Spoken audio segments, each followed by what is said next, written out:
Queriendo salir un poco del lodazal mediático colombiano que con escándalos, rumores y habladurías mantienen a la sociedad eclipsada del contexto mundial, Cero a la Izquierda propone un espacio donde se dé una mirada al plano internacional. No sea que el planeta explote y usted muera pensando que fue Petro o Uribe. En el tablero político argentino, la figura de Javier Milei resalta como un alfil audaz en el ajedrez económico y social. Su ascenso al poder marcó un giro drástico hacia el libertarismo, prometiendo una economía estable y una inflación domada. Sin embargo, su ajustazo ha polarizado a una nación ya fatigada por décadas de vaivenes financieros. ¿Es Milei el arquitecto de la recuperación o el artífice de una mayor desigualdad? Bueno, en el programa de hoy tenemos un invitado especial. Wilfred Alonso Romero Arciniegas, egresado de la Universidad Industrial de Santander en la carrera de Economía y magíster en la Universidad Industrial de Santander en Historia y también magíster en la Universidad de Passau, no sé si se pronuncia así. Vemos el asunto de Argentina como un fenómeno que se está expandiendo por Latinoamérica y por el mundo y todos estamos a la expectativa de qué va a pasar en Argentina, qué está pasando actualmente con los primeros ya 3 meses de gobierno de Javier Milei y tratando de definir qué es el libertarismo.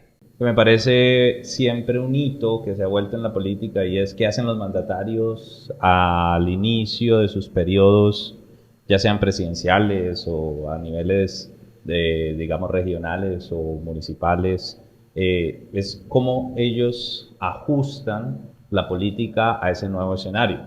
Ahí es donde entra, pues creo yo, la caracterización del gobierno de Javier Milei como un gobierno libertario, que en cierta medida, pues uno puede decir rápidamente, sin entrar en debates quizá profundos de la filosofía política, porque tampoco soy experto en el tema, pero es reducir el tamaño del Estado, ¿sí?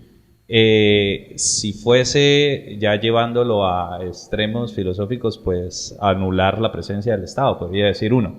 Un liberal, por ejemplo, si uno piensa en el liberalismo clásico económico, ¿no? Desde Smith hasta Milton Friedman, es reducir ese tamaño del Estado, hacer que el Estado trate de no intervenir y de cumplir unas funciones básicas de seguridad, de protección de los derechos de propiedad, etcétera. El libertarismo, y quizá como Milei se autoproclama anarcocapitalista, ¿no? Trata es más de llevar no solamente la filosofía liberal a una práctica del Estado, sino también a ver hasta dónde puede ese liberalismo llegar, ¿no? O empujarse a si realmente tiene un escenario factible o no. Haciendo quizá esos matices, ese liberal podría uno entenderlo como reducción del tamaño del Estado, que es lo que precisamente la política o hacia donde se dirige la política de Milei en el presente, y el libertario ya como objetivo filosófico, ¿no? Bueno, y es que como lo menciona Wilfred, en esa lógica de disminuir el Estado, pues también se sustenta un poco el deseo que tiene un gran sector de la población argentina, quien debido a las experiencias de los últimos años ha visto que el Estado se ha vuelto un poco ineficiente y que más allá de resolver como los problemas puntuales que tienen los argentinos y argentinas, pues se ha llenado a punta de burocracia. Es decir, el argentino, o por lo menos el votante de Milei, ve como enemigo un poco al Estado y todo lo que le compone. Digamos que la figura de Javier Milei en Argentina tuvo un ascenso en el término mediático.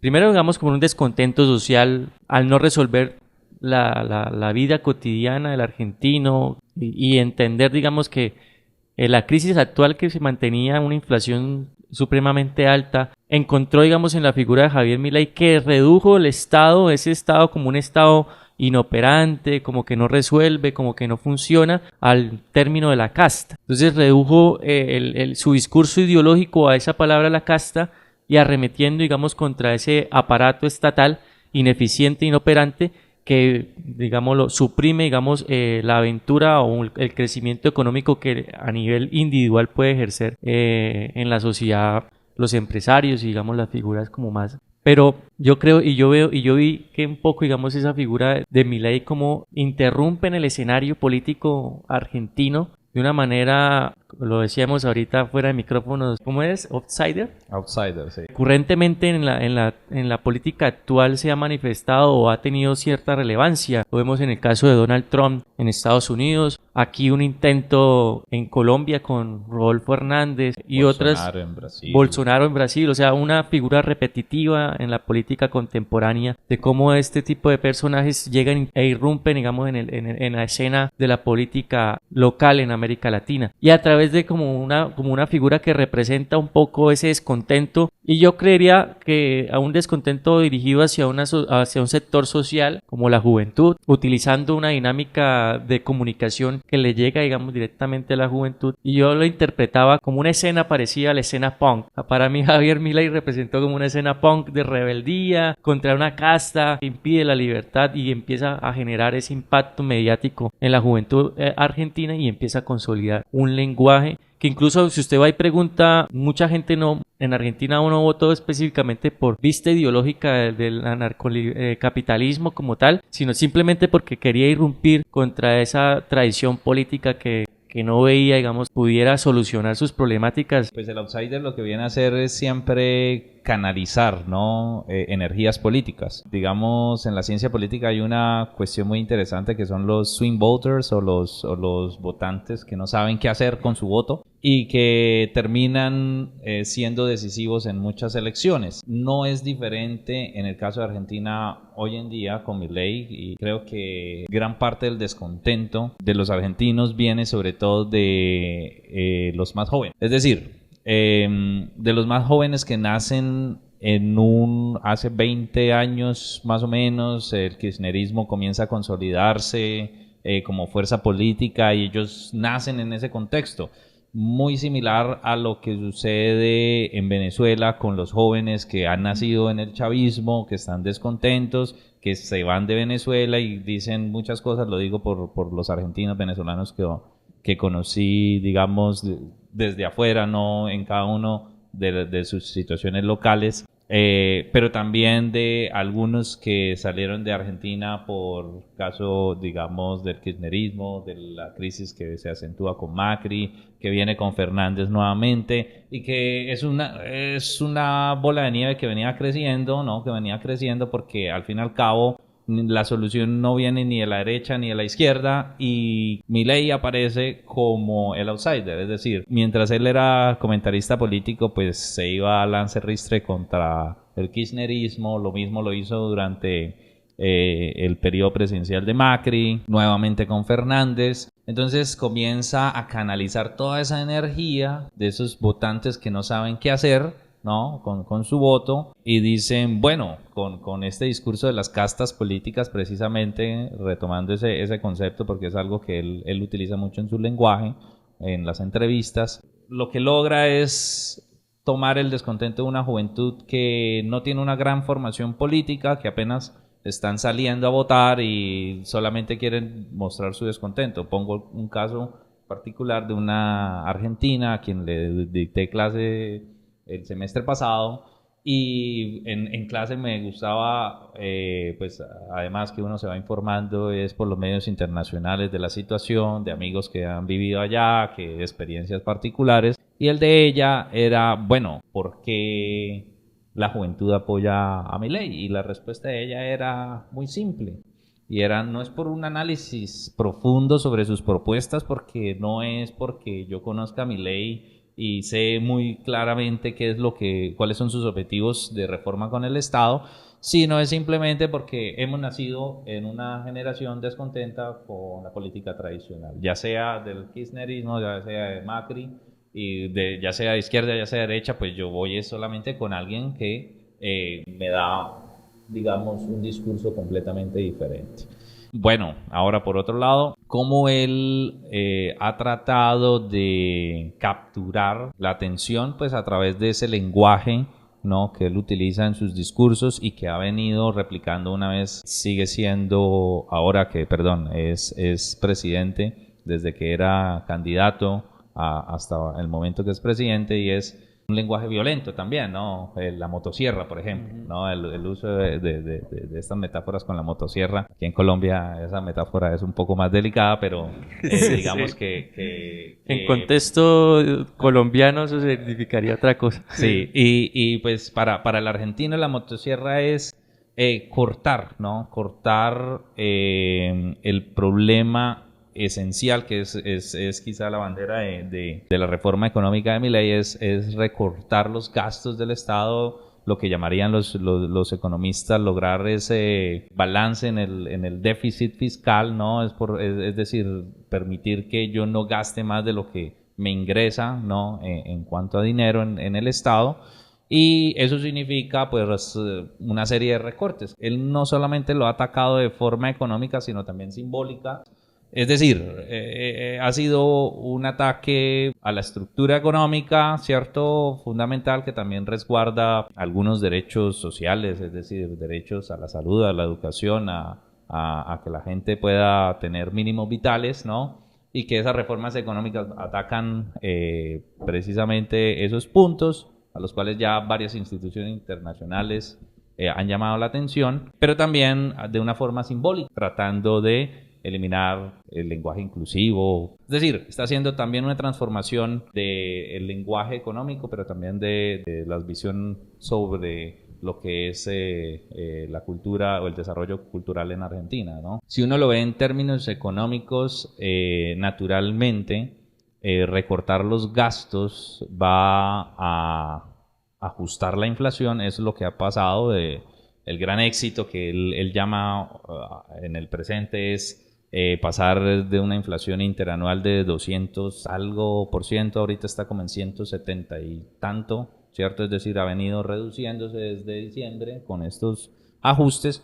Pero, ¿cuál es el costo de reducir la inflación? Pues es la relación económica natural, pues va a aumentar desde esos ajustes del gasto gubernamental, del gasto, perdón, estatal, es el aumento de la pobreza. Y es que pasamos de tener en Argentina una pobreza de 47%, ahorita está llegando al 60%. Es decir, hay un costo social y todavía hay gente que cree en el aguante, pero hay ya una inconformidad creciente, ¿no? Y vamos a ver hasta dónde va ese aguante. ¿Se ha aplicado esa ideología libertaria en un modelo, en el modelo económico de un país? Sí, es que a eso yo iba al comienzo con las apreciaciones prácticas y ya quizá más las apreciaciones filosóficas. Es decir, pues yo me puedo llamar libertario. Sí, y decir, tomo estas banderas, las utilizo políticamente, canalizo la fuerza, logro mi propósito. Ahora vámonos a las cuestiones prácticas, ¿no? Si yo pongo como ideológicamente lo que me dice Milei y prácticamente lo que puede hacer, porque también al fin y al cabo es lo que puede hacer y ha sucedido con la ley Ómnibus, con el DNU, ¿cierto? Que ambas han caído en el Congreso. Yo puedo ser anarcocomunista en el país, pero soy elegido presidente, pero naturalmente mi margen de maniobrabilidad va a ser diferente, ¿no? Entonces, en práctica, uno podría decir, sí, es un presidente liberal. No hemos tenido otros presidentes que no hayan sido de corte liberal, ¿no? En la experiencia de la historia política en latinoamericana, diría yo, me atrevería más a hablar latinoamericanamente que mundialmente, ¿no? Y también lo que el mismo liberalismo pueda significar. Si yo le pregunto a un gringo, bueno, liberal, pues sí, podría ser un demócrata suficientemente liberal, o algún republicano también puede ser. El republicano es, de hecho, se les denomina de una forma muy graciosa un liberal conservador, liberal económicamente, conservador políticamente. Un liberal en Europa es más de ese corte quizá de Milei, porque pues al fin y al cabo el desarrollo liberal en Europa lleva más a una consolidación de un estado de bienestar, y el liberal va más propugnando por la menor intervención del Estado. Es decir, hay muchísimos matices. Consideraría que pues en términos de su discurso como tal, podría llamarse uno de los presidentes que se autodenomina anarcocapitalista. Nunca había escuchado un presidente que dijera, eso me parece del carácter de Milei muy interesante, ¿no? llamativo, y es que se autoproclama así y se defiende, ¿no? Él sabe que en la práctica, pues esos son objetivos más filosóficos, más ideológicos que reales. Tratando de definir o caracterizar a Milei, realmente uno nota, sí, una diferencia abismal, como dice Wilfred, en cuanto al discurso y en cuanto a lo que en la práctica se puede hacer. Y ahí entra incluso en una contradicción a veces Milei, porque bueno, es libertario en lo económico, pero es extremadamente conservador en lo político, en lo social. Ahí O sea, sí encuentro, perdón que lo interrumpa, ahí sí encuentro una cuestión incoherente, digamos, en ese discurso libertario de Milei, porque al fin y al cabo el libertario es, como él lo dice, un anarcocapitalista, pues anarquista ¿en qué sentido? En el uso extremo de su racionalidad para su autorregulación, está bien, es decir,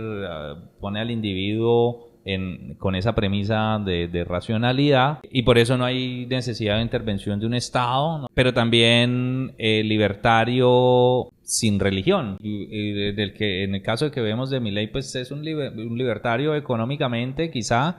Políticamente me queda un poco claro porque al fin y al cabo también ataca libertades, ¿no? Su discurso y sus políticas atacan las mismas libertades, ¿no? De grupos, ¿no? Por ejemplo, de minorías, ¿no? Y eso, al fin y al cabo, el libertario dice es cada quien escoja lo que quiere dentro de su racionalidad. sí, libertades individuales. Exactamente. Pero a la vez está en contra del aborto, por ejemplo. Exactamente, y está en contra del aborto. Entonces, yo veo que ese libertario, esa Es mero postura discurso, libertaria ¿no? es muy conveniente, ¿no? Sí, como que, uy, este man propone algo nuevo, pero en realidad en la práctica, pues tiene posiciones muy conservadoras, muy de derecha como tal. ¿Es más eficiente un Estado cuando se le disminuye realmente? Argentina es un experimento en la actualidad, ¿sí? Y lo que hace Milei, ya que él es economista también de formación, es un experimento.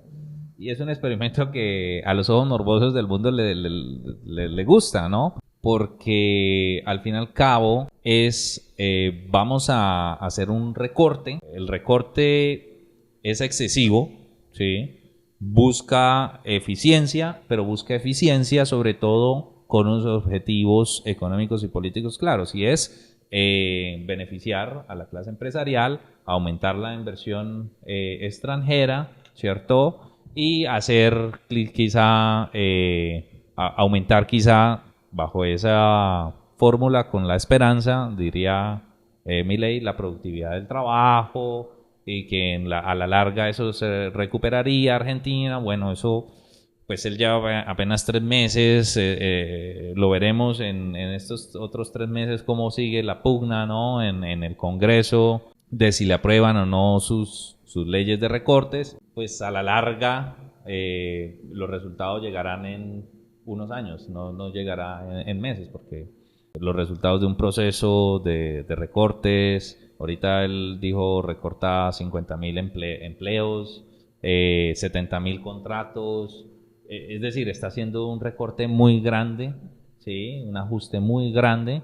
Pues en el contexto de Argentina puede que le funcione, pero también puede que tenga un costo social muy grande. Si eso funciona en otros lugares, en América Latina, yo pondría ahí un matiz, y es en Colombia, porque a mí me encanta, pues, si uno ve ese tipo de experimentos que están sucediendo en el sur, ¿no? Vámonos un poquito más al norte, y en este país que ha sido lo contrario, hemos tenido políticas de corte liberal que han venido tratando de buscar ese ajuste del Estado y esas eficiencias, no lo han logrado nunca en muchos años. Entonces, ¿qué podemos ver? Que también si el Estado administra algunas tareas sobre la educación, tareas sobre la salud, sobre bienes que son fundamentales, el transporte público, por ejemplo, también puede ser eficiente. Y hay casos que prueban eso, ¿no? Por eso yo digo, eso depende mucho del contexto. Si una política puede ser generalizante, eso lo pensaron los economistas quizá de Chicago, ¿no? Al promover las reformas neoliberales en América Latina, ¿no? Pensaban que eso podría ser general, ¿no? Podría suceder lo que sucedió en Chile en el resto de América Latina, pero no es así. Es decir, ya la experiencia después de 30 años nos ha mostrado que no es así. Entonces eso siempre tiene unos matices, ¿no? Y es en los contextos. En términos de resultados positivos, pero en contraposición al bienestar de la gente, pues el mes pasado el gobierno de Argentina pues mencionó el tema de que por primera vez hay superávit fiscal, es decir, que se gasta menos de lo que se recibe, que es como lo que se busca para ser eficiente realmente hablando, pero ¿cómo lo hicieron? Lo hicieron recortando el tema de las pensiones, entonces jodieron a los jubilados ahí un poco para tener ese superávit fiscal. Entonces siempre va a estar como esa balanza de que, bueno, cómo reducir efectivamente gastos innecesarios, pero sin llegar a joder tanto a la población. Y lo que me parece curioso es, como lo mencionaba Wilfred ahorita, o sea, listo, hay un gran sector de la población que se ve afectada por estas medidas, pero hay otra muy expectante, pero que no tiene pérdida, y es la clase empresarial. La casta. La otra casta. La que ahora Milei como que no critica mucho, porque ya pues con Macri ahí y todo lo que rodea a Macri, o sea, todos sabemos que Macri en Argentina representa un sector empresarial muy fuerte, y que en este río revuelto que ha generado Milei también está buscando la manera de sacar sus beneficios como empresarios, ¿no? Tenemos un corresponsal allá en Buenos Aires. Queremos preguntarle cuál ha sido el ajuste que en la vida cotidiana de los argentinos a partir de las políticas de Milei se han generado. Entonces esto vamos a ver qué nos dice. Hola, buenas tardes, Cero a la Izquierda, ¿cómo están? Bueno, los saludos desde Argentina, desde Capital Federal. Primero que nada les quiero agradecer la oportunidad y bueno, con respecto a tu pregunta, Willy, te digo que el ajuste que está llevando a cabo el presidente Milei es brutal. Afecta de forma negativa a casi todos los sectores de la sociedad, dependiendo de la clase social o el estrato, como le dicen allá en Colombia, el efecto se siente más. Particularmente yo sentí bastante el ajuste, porque antes si me organizaba bien, por lo menos podía llegar a fin de mes y ahorrar un poquito. Ahora directamente no llego. Todo aumentó mucho en poco tiempo, menos los sueldos. La comida, los servicios como la luz, el agua y el gas aumentaron bastante. La carne está muy cara y eso que la producimos acá. Imagínate lo que no se produce acá. Lamentablemente hoy en día hay que privarse de algunas cosas para tratar de hacer rendir el sueldo y llegar a fin de mes. Bueno, gracias a Federico por su opinión frente a la situación actual en Argentina, lo que ve cotidianamente los argentinos. Mencionaba algo, y es que todo subió menos los salarios. Eso impacta directamente, digamos, a la vida de cualquier persona en cualquier país, ¿no? Y es el segundo país de Latinoamérica con salarios más bajos, ¿no? O sea, la pérdida del poder adquisitivo es tremendo. Realmente acá en Colombia a veces nos quejamos, pero parece que lo que está pasando ahorita por Argentina es complejo. O sea, el recorte de los subsidios a los servicios públicos, el tema de la carne que es tan puntual. O sea, de verdad Argentina, por algo que Es se caracteriza, tradición. es por el asado, ¿cómo es? La parrillada. Y ni para eso, hermano. Milei en campaña retumbó mucho la idea de dolarizar Argentina. Y no, que podemos hacer lo que mire el caso de Ecuador, que mire el caso de Panamá. El tamaño de la economía de Ecuador y de Panamá no se comparan con la Argentina. Entonces, ya parece que alguna gente dentro del gabinete, incluso de él, han puesto como en entredicho un poco esa posibilidad. No sé, en términos prácticos, esa propuesta sí tuvo alguna vez viabilidad en algo. Vea, pues yo he seguido el caso de Milei solo por mero interés, pues también uno va conociendo los diferentes casos latinoamericanos, también es para poder entender el propio, ¿no? Es decir, de lo que sucede en Colombia actualmente. Cuando se veía al Milei de estas preliminares, pues era todavía ese Milei agresivo en su discurso. Vamos a dolarizar, vamos a minimizar el Estado, vamos a acabar tantos ministerios que no son eficientes, etcétera. Pero una vez pasa a la primer vuelta y en donde encuentra Milei que está de segundo, ¿no? Detrás de Massa, pues él comienza a moderar su discurso.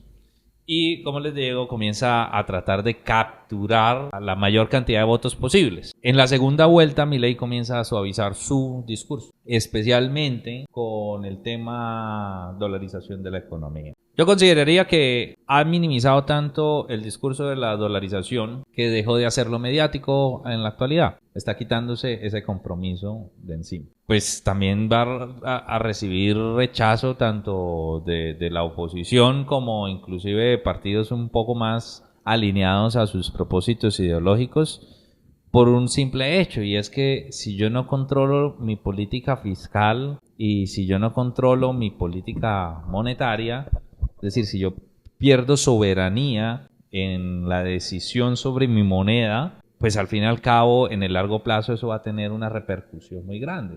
Ecuador no puede controlar su moneda, lo hace la Fed. Yo pierdo soberanía de la decisión sobre mi moneda, y yo creo que los argentinos, si bien saben que tienen un problema con su moneda en su devaluación y sobre todo por el problema inflacionario, prefieren, diría yo, prefiero tener control de mi moneda pobre que no tener control de mi moneda, al fin y al cabo. Digamos, en el caso argentino, una dolarización no es una propuesta que pueda cumplir Milei en el momento. Debe tener mucha reserva para poder hacerlo. Se dio cuenta que no puede hacerlo, por eso dejó ese discurso a un lado.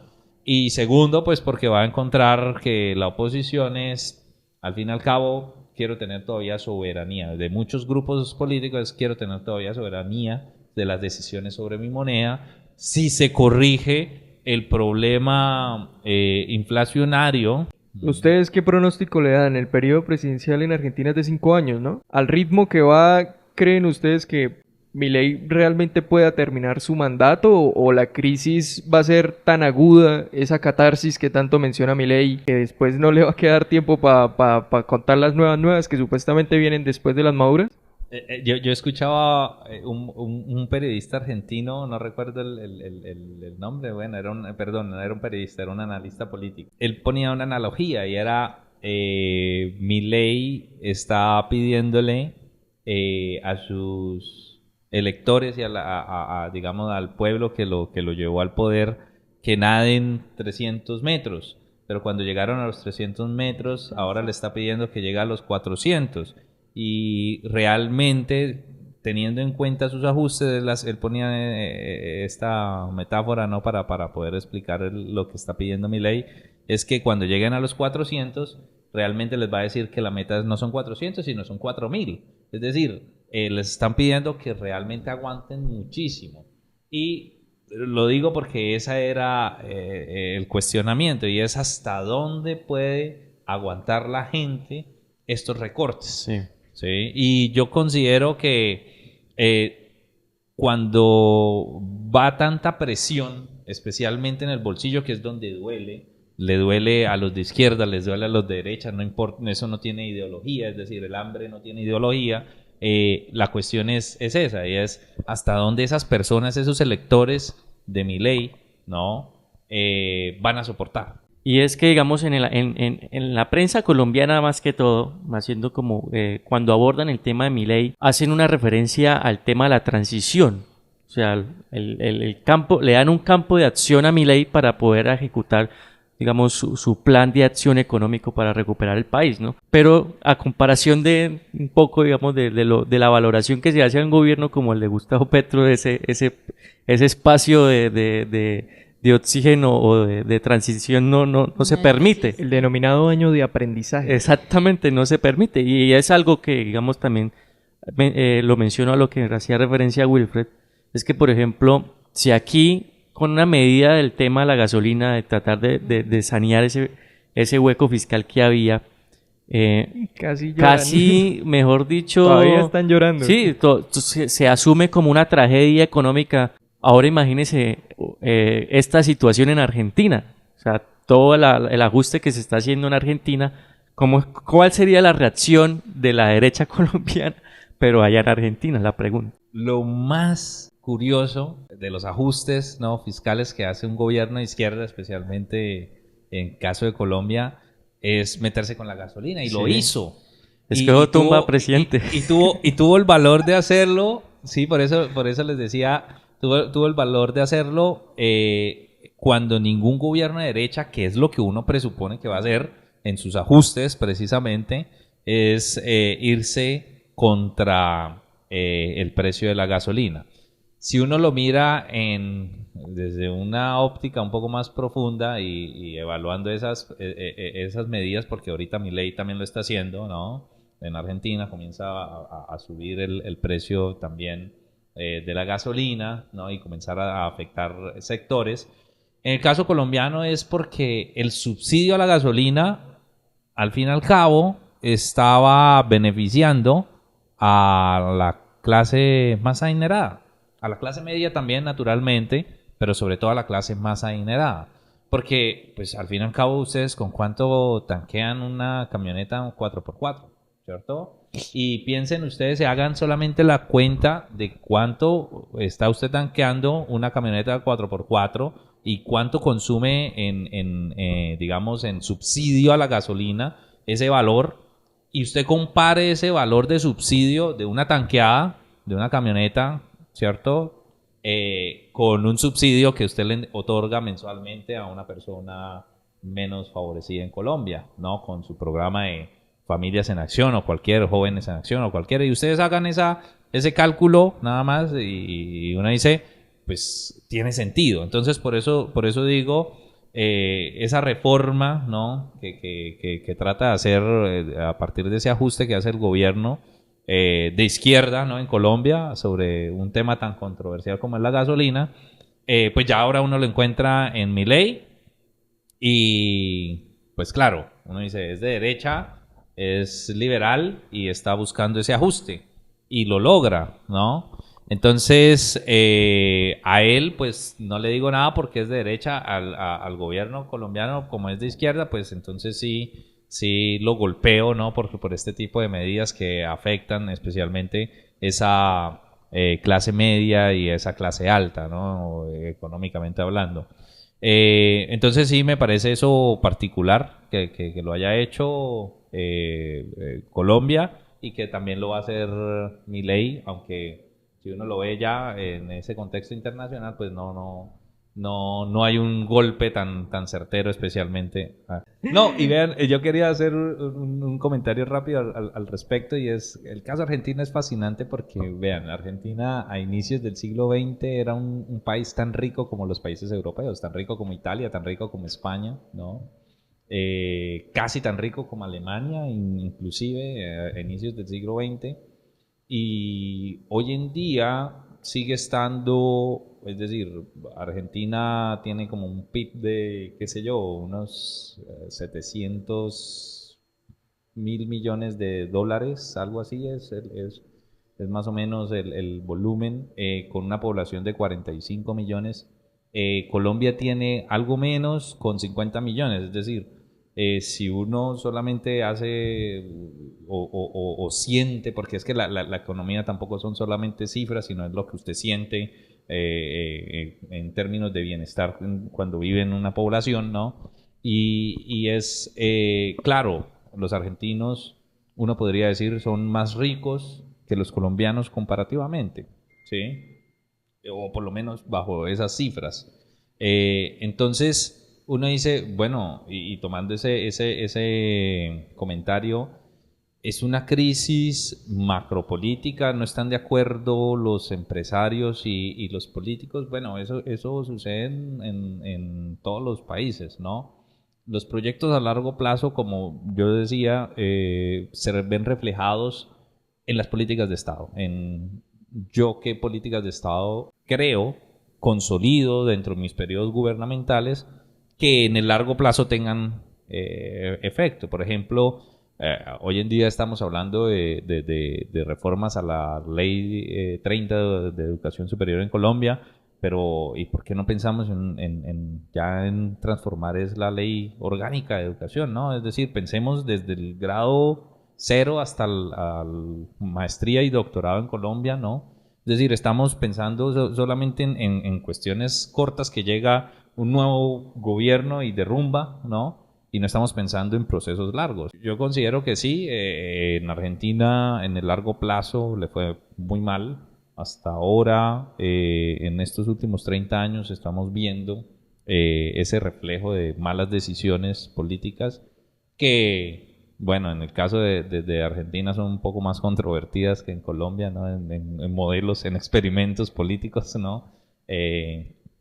Nosotros tenemos nuestros propios experimentos políticos de los cuales tampoco podemos estar muy orgullosos, pero al fin y al cabo sí es una crisis de cómo consolido procesos en el largo plazo, así como lo afirmaban ustedes ahorita. Bueno, nos esperamos en un nuevo escenario de esto y el mundo que, el nuevo podcast de Cero a la Izquierda.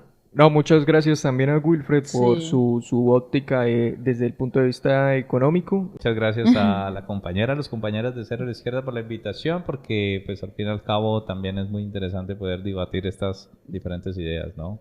Listo, Wilfred, Bueno, muchísimas gracias. Wilfred, muchas gracias al compañero de mesa, Dayana, A William, Frank. a Dayana. Y no se pierda un nuevo episodio de ¿Y el mundo qué? De No Cero a la Izquierda. no sabemos qué viene, pero téngalo por seguro que ahí vamos a estar analizando cómo está la vuelta ahorita en el mundo, que siempre algo chimba hay para hablar. Siempre hay tela que cortar. Muchas gracias, nos vemos en el próximo capítulo.